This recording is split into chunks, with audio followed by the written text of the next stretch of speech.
I need you to pay attention to this because what I'm about to show you is not just another prediction. It's something most people are completely missing right now. And if this plays out the way the data suggests, it could change how you look at XRP forever. We're talking about a potential liquidity shift that could involve trillions of dollars, not millions, not billions. And the shocking part is that it's not coming from where most people think. But before you get carried away thinking this means instant wealth or a guaranteed $10,000 XRP, we need to break this down properly because there's a big difference between hype and reality. And today we're going to connect those dots step by step so you can actually understand what's possible and what's just noise. Right now, the biggest mistake people are making when they talk about XRP is that they jump straight to price targets without understanding the foundation. And that's exactly why most investors either get disappointed or exit too early. You'll hear numbers like 1,000, 5,000, even $10,000 per XRP, but almost nobody explains what would actually need to happen in the real world for those numbers to make any sense. So instead of throwing random predictions at you, let's start with the only thing that matters, which is liquidity. Because in financial markets, price doesn't move based on hope, it moves based on money flowing in at scale. When people say 20 trillion is coming, you need to stop and ask a very simple question. Where exactly would that money come from? Because money does not appear out of nowhere. It shifts from one system into another. And this is where things start getting interesting because if you look at the current global financial system, you're dealing with an outdated infrastructure that moves trillions of dollars every single day, but does it slowly, inefficiently, and with massive costs.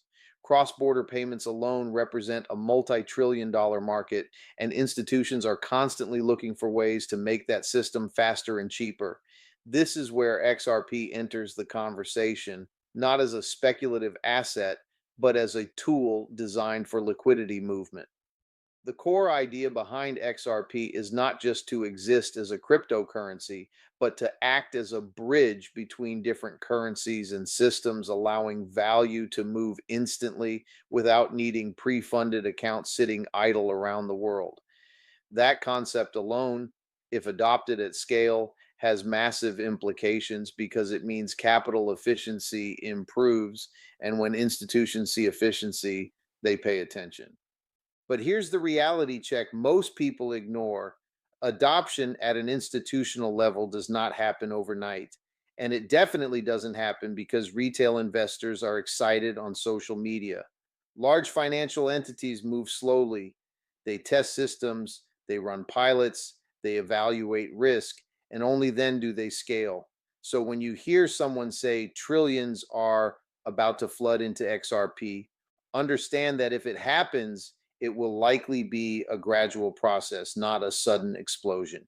Now, let's address the $20 trillion figure directly because this is where things often get exaggerated. The global payments market, including cross border flows, derivatives, and liquidity channels, is indeed massive, easily reaching into the tens of trillions when you look at total volume moving through the system. But volume is not the same as value stored in XRP. This is a critical distinction that most people completely miss. Just because trillions move through a system does not mean trillions are sitting inside that asset at one time. However, and this is where things start to get more realistic, if XRP is used as a bridge asset for even a fraction of that global liquidity, the demand for it increases significantly. And when demand increases while supply remains limited, price pressure builds. That's basic market behavior. But again, this doesn't automatically translate into extreme price targets unless the scale of usage is truly global and sustained. So instead of asking, can XRP hit $10,000?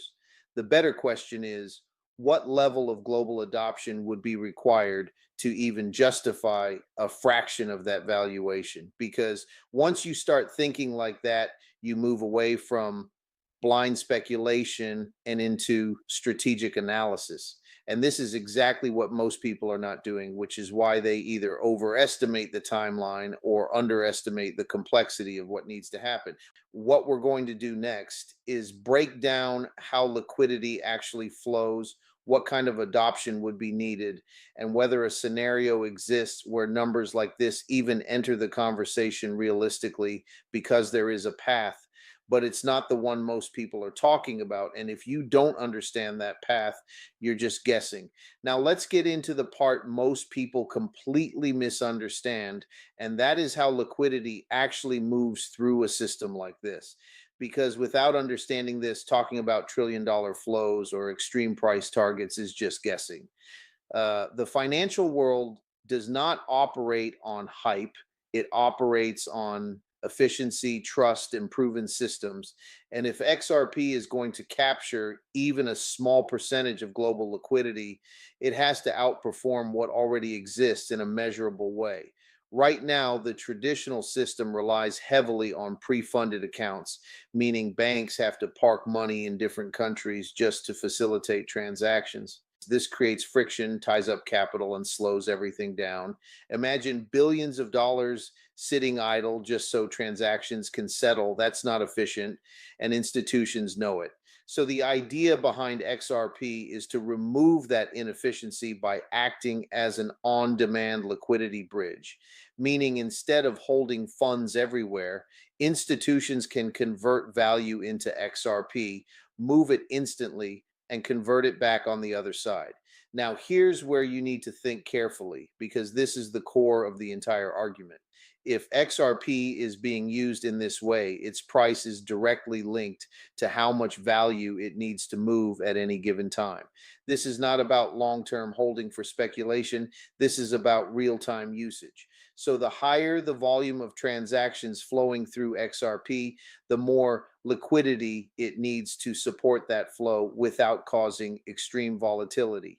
Let's simplify this. If a system needs to move billions of dollars daily, but the asset being used for settlement has low liquidity or a low price, then you run into a problem, because large transactions will cause massive price swings. That's something institutions cannot tolerate. Stability matters more than hype. So, in order for XRP to handle large scale global flows, it needs deep liquidity. And that liquidity can come from a combination of higher price, increased market participation, and consistent usage. This is why some analysts argue that for XRP to support trillions in volume, the price cannot remain low forever, because a higher price allows the same number of tokens to represent more value, reducing the stress on the system. But here's the part where people go off track. They assume that because higher price helps, it means extreme price is guaranteed.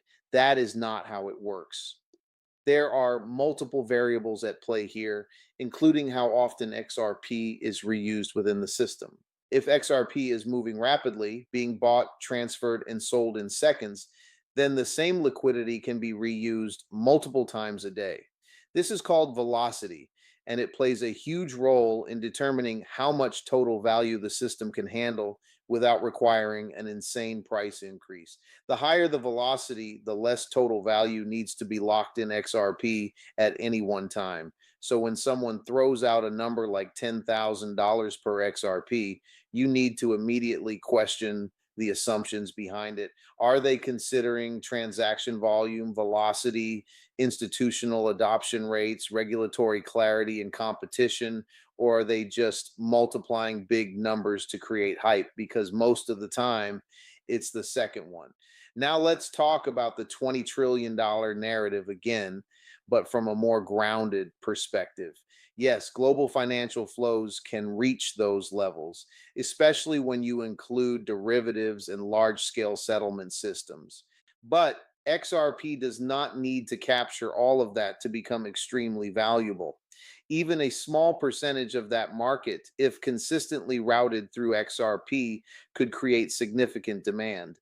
But demand alone is not enough. There has to be trust, and trust comes from regulation, partnerships, and real world usage. Institutions are not going to move billions through a system that is uncertain or constantly under legal pressure. This is why regulatory clarity plays such a critical role, because without it, large scale adoption stalls no matter how good the technology is. So when you look at this realistically, the path to higher XRP valuations is not driven by hype cycles. It's driven by gradual integration into existing financial systems. That means partnerships with banks, payment providers, and financial institutions that actually use the technology, not just talk about it.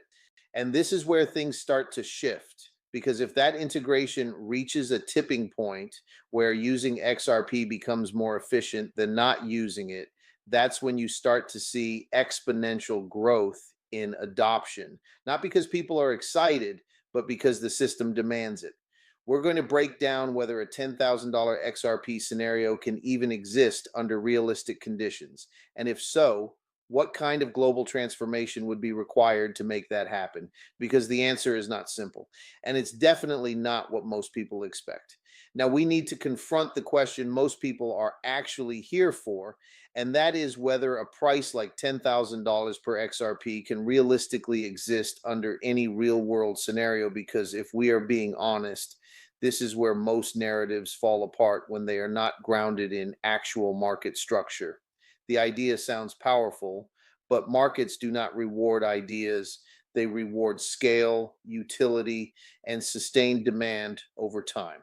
To understand this properly, you need to stop thinking about XRP in isolation and start thinking about the entire global liquidity system it would need to interact with.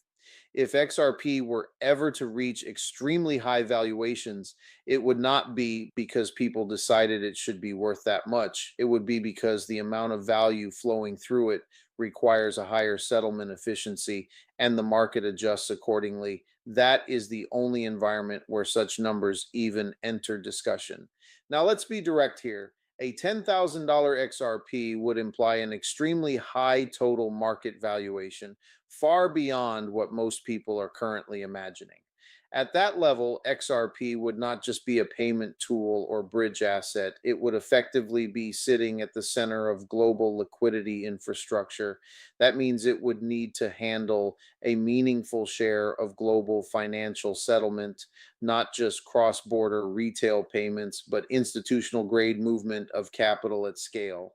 The problem with this assumption is not just whether XRP can achieve it, but whether the financial system would even centralize that much dependency on a single asset.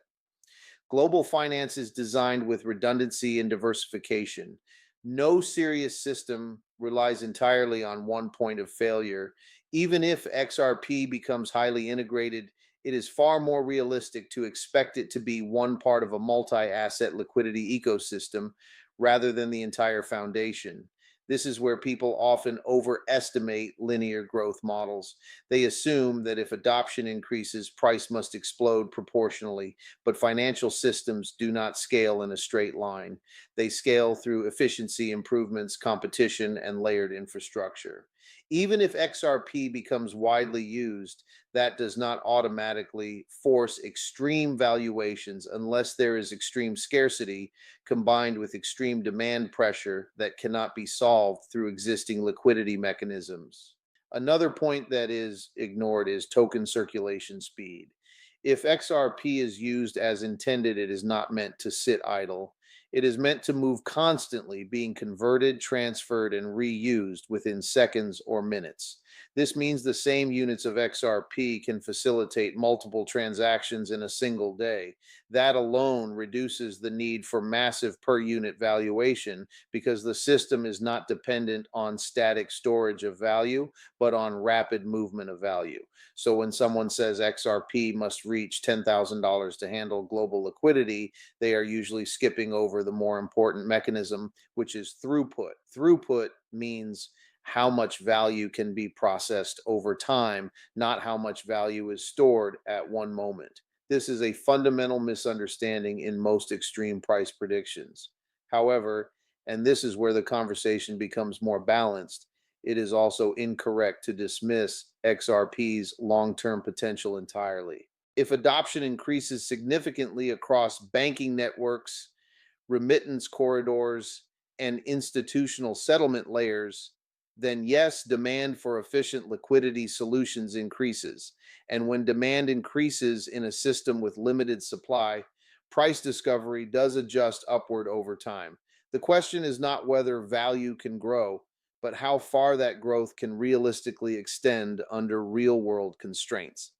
At a more realistic level, what you should be focusing on is not extreme price targets, but adoption milestones. For example, how many financial institutions are actually integrating the system, how much volume is being processed through these rails, and whether usage is expanding beyond pilot programs into full scale production environments. Those are the signals that matter far more than any speculative number, because if those signals remain weak, then price narratives become irrelevant. But if those signals strengthen over time, then valuation will naturally follow, but still within the boundaries of global financial structure, not outside of it. So instead of asking whether XRP can reach an extreme number in isolation, the more intelligent approach is to ask what level of global integration would justify sustained growth, and whether that integration is actually happening at a meaningful scale today or still remains in early development phases. We will bring everything together and break down what a realistic long term scenario actually looks like, what needs to happen for XRP to succeed structurally, and where expectations need to be adjusted so you are not caught between hype and reality, because the final picture is more complex than most people want to admit. Now that we've broken down the mechanics, the hype, and the limits of extreme price thinking, we need to shift into something far more important, which is what a realistic long term outcome actually looks like if XRP continues to develop within the global financial system. Because whether people like it or not, the future of any asset tied to infrastructure is not decided by social media narratives. It is decided by adoption, integration, and real world utility over time. If XRP is going to succeed in a meaningful way, it has to prove itself in one very specific area, and that is settlement efficiency at scale. Financial institutions are not interested in speculation. They are interested in systems that reduce cost, reduce time, and reduce risk. If a technology cannot consistently outperform existing solutions, it gets ignored no matter how innovative it sounds. So the entire long-term value proposition of XRP depends on whether it can become a standard layer in global liquidity movement. Now let's look at what that actually means in practice. Global financial systems process massive volumes every single day, but most of that movement is fragmented across different corridors, different banking networks, and different settlement methods. This creates delays and inefficiencies that cost the system billions over time. If a solution like XRP is integrated properly, it does not replace the entire system, it connects it. It acts as a bridge that allows value to move more smoothly between disconnected financial environments. This is where the concept of gradual adoption becomes critical. There is no scenario where a system like this is flipped on overnight and suddenly replaces everything. Instead, it grows corridor by corridor, institution by institution, use case by use case. That means early adoption will always look small compared to the size of the global market, even if the long term potential is significant. And this is where many people misjudge progress. They expect visible, explosive movement early on, but infrastructure growth does not work that way. It builds slowly beneath the surface, and only later does it become visible at scale. So, if you are trying to measure success based on short term price movement, you will almost always misread what is actually happening underneath. Now let's address valuation again, but from a grounded perspective. Even if XRP becomes widely used in financial settlement, its price will still be influenced by liquidity distribution exchange flow, and market structure. It does not automatically translate into extreme per unit valuations unless there is a structural reason for it. That structural reason would need to come from sustained high volume usage combined with scarcity pressure that cannot be offset through circulation efficiency. But here's the key reality check most people ignore. In systems like this, efficiency reduces the need for extreme pricing. The better the system works, the less pressure there is for price to rise to absurd levels just to handle volume. That is counterintuitive, but it is how liquidity engineering works. If a system can process trillions efficiently without requiring extreme asset pricing, then there is no economic reason for it to push toward unrealistic valuations. This does not mean upside is limited. It means upside is tied to adoption curves, not fantasy projections. If XRP becomes deeply embedded in banking infrastructure, remittance networks, and institutional liquidity systems, then long term growth is possible, but it will likely reflect real world utility expansion rather than exponential speculative spikes disconnected from usage. Another important factor is competition. XRP is not operating in a vacuum. There are multiple technologies, networks, and financial systems being developed to solve similar problems. This means adoption is not guaranteed and dominance is even less guaranteed. Institutions will choose the most efficient, compliant, and reliable option, not the most hyped one. That reality alone limits how extreme any single asset dominance scenario can become. So, the realistic outcome is not a single winner takes all system, but a multi layered financial ecosystem where different technologies serve different roles. XRP could absolutely play a major role in that ecosystem, but that role is defined by function, not speculation. At this point, the conversation becomes less about price targets and more about probability. What is the probability that XRP becomes widely used in settlement systems, and what level of integration is actually happening today versus what is still theoretical? Those are the questions that matter because they determine whether long term growth is grounded in reality or built on assumptions. We will bring everything together, break down what investors should actually focus on instead of extreme predictions, and close with a clear financial reality check so you are not misled by unrealistic expectations. Because understanding the difference between narrative and structure is what separates speculation from informed positioning. Now, we bring everything together and get straight to the point because at this stage, you should already see the difference between narrative driven expectations and how real financial systems actually evolve. The biggest issue in the XRP space is not lack of information, it is misinterpretation of information. People take fragments of ideas, combine them with extreme numbers, and build conclusions that sound exciting but collapse under real world constraints. So let's be very clear about what actually matters going forward.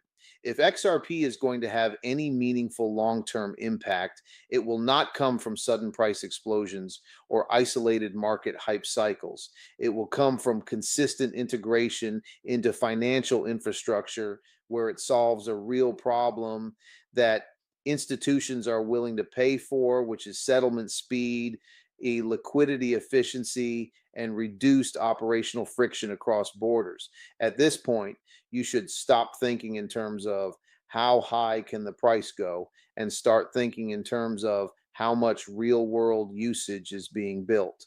Because usage is the only variable that creates sustainable value. Everything else is secondary. Price follows adoption, not imagination. And adoption in global finance is slow, heavily regulated, and deeply tested before scaling. Now, let's address the $10,000 narrative one final time in a realistic way. For a price like that to exist, you would need an extreme combination of conditions that include massive global dependence on a single settlement asset, extremely limited alternatives, near universal institutional integration, and sustained demand pressure that cannot be absorbed by circulation efficiency. That is not just difficult, it is structurally unlikely in a diversified financial world where redundancy is built into the system on purpose. This is the part most people do not want to accept. Even if XRP becomes highly successful, success does not automatically equal extreme valuation. In many cases, success actually improves efficiency to the point where extreme pricing is not required. If a system can move value efficiently at scale, it does not need to rely on inflated per unit pricing to function. That alone challenges most of the popular narratives circulating online. However, rejecting unrealistic targets does not mean rejecting potential. There is still a meaningful case for XRP becoming an important part of global liquidity infrastructure if adoption continues in banking corridors, remittance systems, and institutional payment networks. But that growth would likely be reflected in steady expansion over time, not sudden exponential jumps disconnected from actual usage. The smarter way to look at this is not through hype cycles, but through measurable progress indicators. These include real institutional partnerships, production level usage rather than pilot programs, increasing transaction volume through actual financial corridors, and regulatory clarity that allows scaling without legal uncertainty.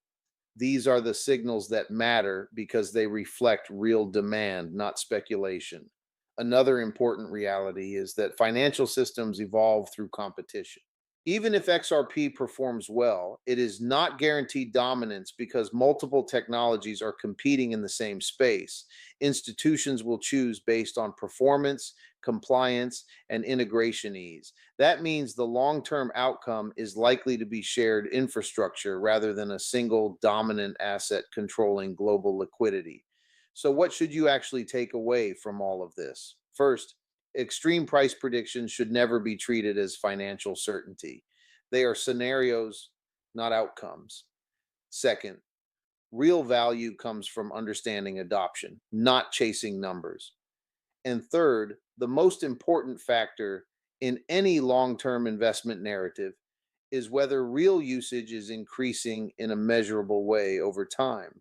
If you remove emotion from the equation and focus only on structure, the picture becomes much clearer. XRP has potential within a specific niche of global finance, but that potential must be evaluated based on real world integration, not speculative projections. That is the difference between informed analysis and blind optimism. Final financial disclaimer: this content is for educational and informational purposes only and should not be taken as financial advice. Always do your own research before making any investment decisions and understand that cryptocurrency markets are highly volatile and risky. Nothing here guarantees any outcome or price prediction. If you found value in this breakdown, make sure to stay informed, stay critical, and always question extreme claims before believing them.